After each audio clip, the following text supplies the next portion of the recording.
Good morning बच्चों। आज हम लोग क्लास 9 के एनसीईआरटी के बुक का तीसरा चैप्टर शुरू करने जा रहे हैं। पिछले वीडियोस में हम लोगों ने चैप्टर 1 और चैप्टर 2 को कंप्लीट कर लिया था।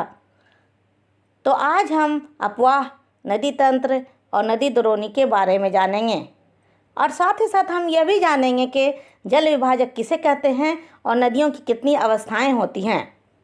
तो आइए सबसे पहले अपवाह को समझते हैं। जल की वह मात्रा जो जमीन की सतह पर गुरुत्वाकर्षण के प्रभाव और ढाल का अनुसरण करती हुई जलधाराओं, सरिताओं, नालों और नदियों के रूप में प्रवाहित होती है, यानी बहती है। आप लोग गुरुत्वाकर्षण को तो जानते ही हैं, साइंस में पढ़ा होगा कि पृथ्वी सभी वस्तु को अपनी ओर खींचती है।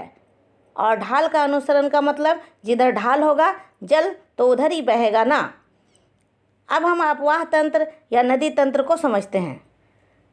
जब विभिन्न दिशाओं से छोटी छोटी धाराएं आकर आपस में मिलती हैं, जो एक मुख्य नदी का निर्माण करती हैं और उनका निकास किसी बड़े झील या समुद्र या महासागर में होता है, उसे नदी तंत्र कहते हैं।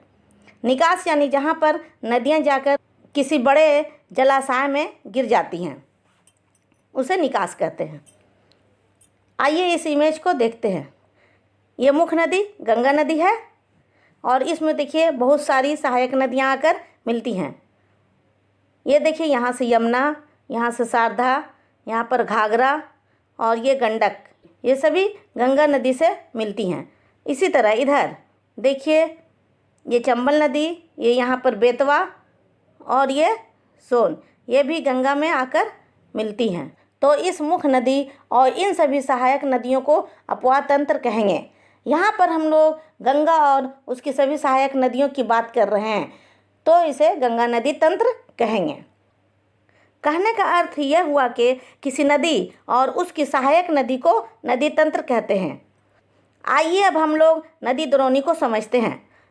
जब किसी भी नदी तंत्र द्वारा जिस क्षेत्र तक जल प्रवाहित होता है तो उसे अपवाह द्रोणी कहते हैं। इस इमेज को देखिए, ये मुख्य नदी है और उसकी सहायक नदियाँ ये दाहिनी और ये बाएं से मिलती रहती हैं।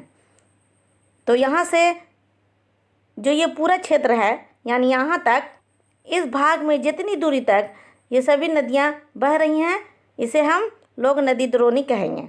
आप जानते ही हैं कि भारत की सबसे बड़ी नदी गंगा है, इसलिए भारत की सबसे बड़ी अपवाह द्रोणी गंगा नदी की है। इसी तरह विश्व की सबसे बड़ी अपवाह द्रोणी अमेजन नदी की है, जो दक्षिणी अमेरिका में है। अब हम जल विभाजक को समझ लेते हैं। कोई भी ऊंचा क्षेत्र जो दो पड़ोसी अपवाह द्रोणियों को एक दूसरे से अलग करती है, यानी दो द्रोणियों के बीच जो उच्च भूमि या पर्वत होता है, तो उस उच्च भूमि को जल विभाजक कहते हैं। जैसे इस इमेज को देखिए, यहाँ पर दो नदी द्रोणी नज़र आ रही हैं। ये देखिए, ये इसकी मुख्य नदी है और ये इधर से और इधर से नदियाँ आ रही हैं। इसकी सहायक नदियाँ ये सब हो गई। ये पूरा क्षेत्र एक नदी द्रोणी हुआ। और इधर से देखिए, ये दूसरा नदी द्रोणी है और इसके बीच में ये यहाँ पर ऊंचे स्थान, चाहे वह पर्वत हो या उच्च भूमि, उसे ही हम लोग जल विभाजक कहेंगे। आप लोगों को पूरी तरह से समझ में आ रहा है ना? किसी प्रकार के तो कोई कन्फ्यूजन तो नहीं है? चलिए अब हम लोग नदी की अवस्थाओं को जान लेते हैं। जिस तरह हम लोगों का जीवन काल होता है ना, उसी प्रकार नदियों के भी जीवन काल होता है, उसे ही हम लोग नदी की अवस्थाएं कहते हैं। नदी जब बहती है तो अपने जीवन काल में 3 अवस्थाओं से गुजरती हैं। नंबर 1 युवा अवस्था, नंबर 2 प्रौढ़ अवस्था और नंबर 3 वृद्धावस्था। सबसे पहले हम इसकी युवा अवस्था को जानेंगे। युवा अवस्था में नदियाँ उच्च मार्ग से बहती हैं, यानी नदियों के मार्ग के आधार पर देखा जाए तो नदियाँ के 3 मार्ग होते हैं: उच्च मार्ग, मध्य मार्ग और निम्न मार्ग। तो इस अवस्था में नदियाँ उच्च मार्ग से बहती हैं। इस अवस्था में नदियाँ ऊपरी भाग में बहती हैं, यानी यहाँ नदियाँ ऊंची या पर्वतीय क्षेत्रों में बहती हैं। यहाँ नदियों का वेग बहुत तेज होता है। इस अवस्था में नदियाँ अधिक आपर्दन का काम करती हैं, निक्षेपण या जमाव का कार्य बहुत ही कम करती हैं। इस अवस्था में नदियाँ गार्ज, कैनियन, वी आकार की घाटी आदि बनाती हैं। यानी ढाल पर नदियाँ तेज गति से बहती हैं और तेजी से आपर्दन कार्य करती हैं और इन भू आकृतियों का निर्माण करती हैं।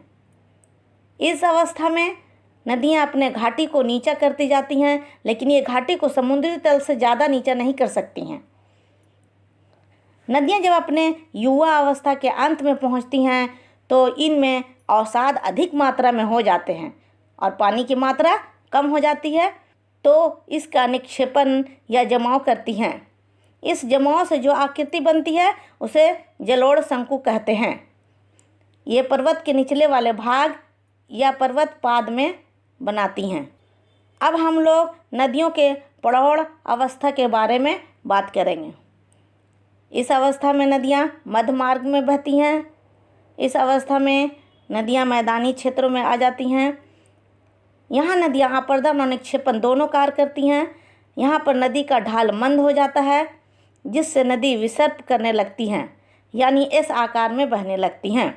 इस अवस्था में नदियाँ गोखुर झील का निर्माण करती हैं, यानी जब नदियाँ में अधिक विसर्प होने लगता है तो अधिक विसर्पण के कारण दोनों किनारे मिलने लगते हैं और अंत में ये अलग हो जाते हैं, जिससे एक झील बन जाती है। इसका आकार गाय के खुर के जैसा होता है, इसलिए इस झील को गोखुर झील कहते हैं। इस अवस्था में जब नदियों में अवसाद कम और पानी अधिक होता है तो ये जलोढ़ पंख का निर्माण करती हैं, यानी नदी अपने अवसादों को खींचकर भंवर क्षेत्र तक ले आती हैं। अब हम नदी की वृद्धावस्था को समझते हैं कि इस अवस्था में नदियाँ का क्या स्थिति रहती है। जब नदी समुद्र में गिरने लगती है तो इससे कुछ समय पहले की अवस्था को वृद्धावस्था कहेंगे। इस अवस्था में नदियाँ अपने निम्न मार्ग में आ जाती हैं। इस अवस्था में आपर्दन का कार्य लगभग खत्म हो जाता है। इस अवस्था में नदी द्वारा बनाई गई स्थलकृतियाँ भी वृद्धावस्था में होती हैं और नदी भी वृद्धावस्था में होती हैं। इस अवस्था में नदियाँ केवल निक्षेपण का कार्य करती हैं, यहाँ आपर्दन का कार्य नहीं करती हैं, यानी आपर्दन का कार्य समाप्त हो जाता है। यहाँ पर नदियाँ डेल्टा और जवारनद मुख का निर्माण करती हैं।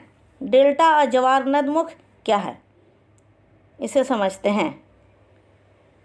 नदियाँ समुद्र में मिलने से पहले जो त्रिभुज आकार की आकृति बनाती हैं उसे हम डेल्टा कहते हैं। जब ऊंचाई से नदियाँ संकरी रास्ता से होकर सागर में मिलती हैं तो घाटी जैसी आकृति का निर्माण करती हैं। नदियों के मुहाने की संकरी और गहरी घाटी को ही हम लोग जवार नदमुख कहते हैं। आइए इस इमेज को देखते हैं और नदियों की अवस्था को समझते हैं। यहाँ पर देखिए नदी का उद्गम स्थल या स्रोत है जहाँ से नदियाँ निकलती हैं। यहाँ पर नदियाँ ऊपरी भाग यानी पर्वतों पर बह रही हैं। जैसे युवा में बहुत जोश रहता है, उसी प्रकार यहाँ पर भी नदियों में बहुत वेग रहता है और ये यहाँ पर पर्वतों को काटती छाटती हुई आगे बढ़ती हैं और ये यहाँ पर बड़े बड़े गार्ज, जिसे महाखंड भी कहते हैं, बनाती हैं। अब देखिए यहाँ से बहते हुए ये मध्य भाग में या मध्य मार्ग में आ जाती हैं। यहाँ नदियों का वेग बहुत ही कम हो जाता है और ये विसर्पण करने लगती है, यानी ये ऐसे ऐसे सर्प के जैसा घूम घूम कर चलने लगती हैं। और ये देखिए यहाँ पर इतनी ज़्यादा विसर्प करने लगती हैं कि नदी बहते हुए अपने दोनों किनारों पर कटाव करने लगती है। अब ये ऐसे ऐसे ना घूमकर इधर से बहने लगती हैं और ये वाला भाग अलग हो जाता है, जिसे हम लोग गोखुर झील कहते हैं। इसकी शक्ल गाय के खुर के जैसी होती है। अब नदियाँ यहाँ से आगे बढ़ती हैं। ये देखिए यहाँ पर पहुंचकर डेल्टा और जवारनद का निर्माण करती हैं। यहाँ इसकी वृद्धावस्था होती है, यानी समुद्र या सागर में गिरने से पहले जो नदी कार्य करती है उसे ही हम वृद्धावस्था कहते हैं। मेरे ख्याल से ये टॉपिक आप समझ गए होंगे। अब अगले टॉपिक के साथ आते हैं। Thank you.